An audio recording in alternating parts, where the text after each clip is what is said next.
All right, so here we are factoring, and that means we're going to be using product and sum for the majority of these questions.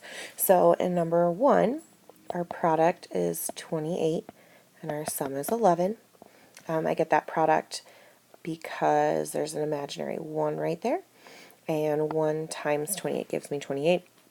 The 11 comes from that middle number.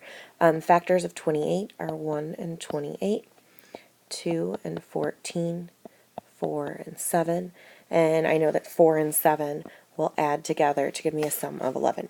Because that 1 is in the front, this is one of those easy problems. So all I have to do is go x plus 4, x plus 7. And that's the answer to number 1. Number 2 is a little different though because I only have 2 pieces.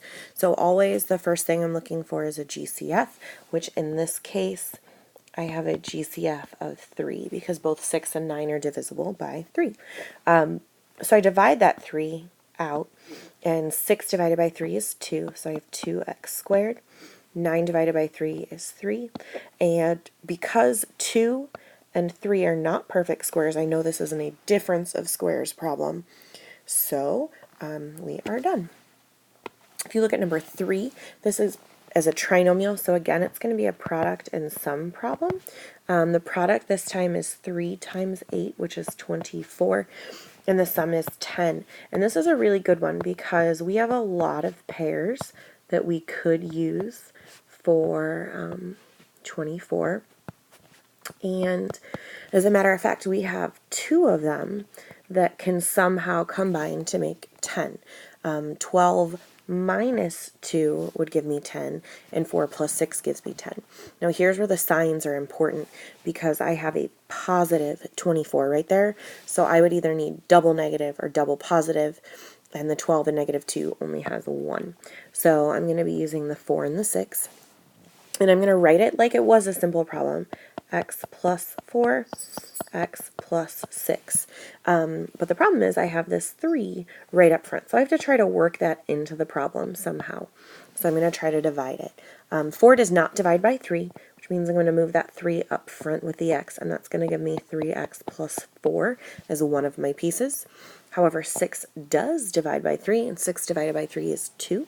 So I have x plus 2, and that is my factored form. I'm going to move down, just for room sake, I'm going to move down to number 7, 8, and 9. Number 7 is one that I have a GCF in right off the bat, and that GCF is 2. So the first thing I'm going to do is divide every piece by 2, and that 2 will go out front. That'll leave me with a squared plus 11a plus 30. So I'm ignoring that 2 out front. That makes my product 30 and my sum 11. And right off the top of my head, I know that 5 and 6 multiply to 30 and add to 11. That 2 is still out front, but because the a right now doesn't have a coefficient, this is one of those easy problems, so it's a plus 5, a plus 6, and that's the answer with that 2 up front. I also want to take a look at one kind of like number 14.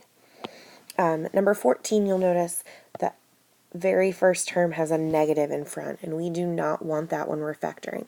So you're going to act like that negative is a GCF, and you're going to make that GCF negative 1, and you're going to pull that out first. So I'm going to pull out the negative. That makes the t squared positive, makes the 3t positive, and it makes the 54 now negative. So my product is negative 54. My sum is 3, and the factors that'll give me that are positive 9 and negative 6, because 9 minus 6 is 3. The negative sign stays out front.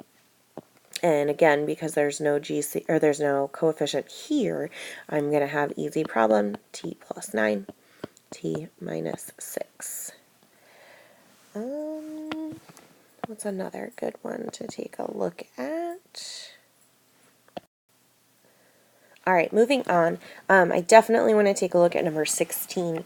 Again, we have a GCF here, and the GCF is 2 because 2 and 50 are both even.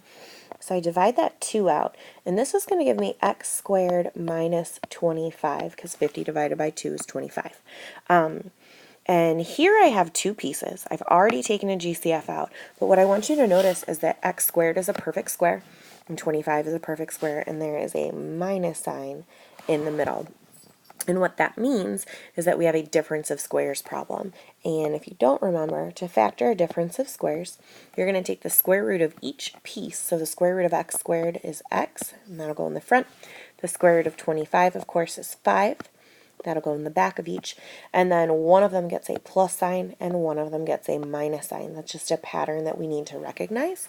If that's not a pattern you recognize, you could rewrite that piece as x squared plus 0x minus 25 and then factor it from there.